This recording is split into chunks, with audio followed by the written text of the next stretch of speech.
Despite initial success, the Japanese armored units faced challenges, such as the infantry lagging behind and logistical difficulties.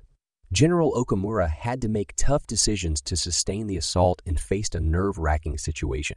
Meanwhile, Chinese Commander Luo Zhuoying was unaware of the challenges General Okamura faced and ordered a retreat. The article explores the contrasting perspectives and the ultimate outcome of the battle. The initial attack went smoothly, and naturally, General Okamura was in a cheerful mood.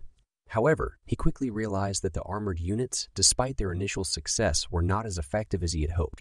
Due to the tank's excessive speed, the infantry was left far behind. The entire armored unit had already penetrated the front lines and was at risk of being surrounded. Moreover, the tanks required fuel, but the transport convoys were following behind the infantry, struggling along the severely damaged roads. At their pace, they wouldn't reach the front lines until the tank units were annihilated. After the initial triumph of the armored units, the telegrams started pouring in, requesting replenishment of fuel, ammunition, and various consumable parts. However, the logistical convoys were still stuck in the quagmire.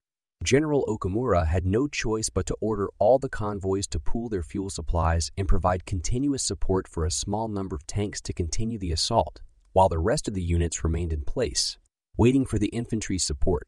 Facing the continuous gathering of Chinese troops on the opposite side, with the possibility of the tank breach being sealed, with the infantry unable to reach their positions, General Okamura Ningji became extremely nervous.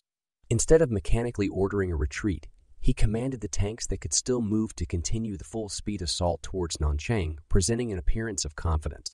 Unbeknownst to the unlucky Luo Zhuoying, General Okamura Ningji was facing his own predicament.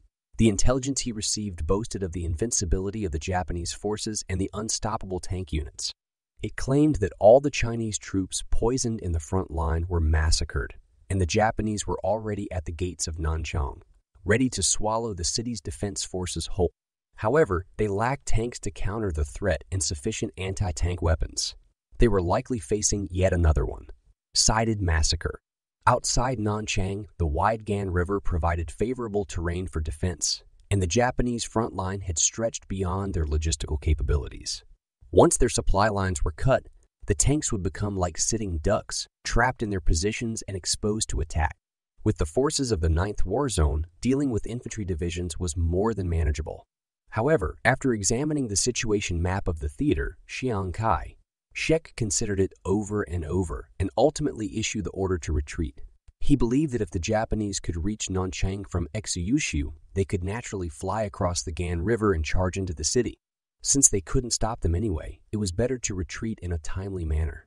After all, the outcome of the war was not determined by the gains and losses of a single city or region.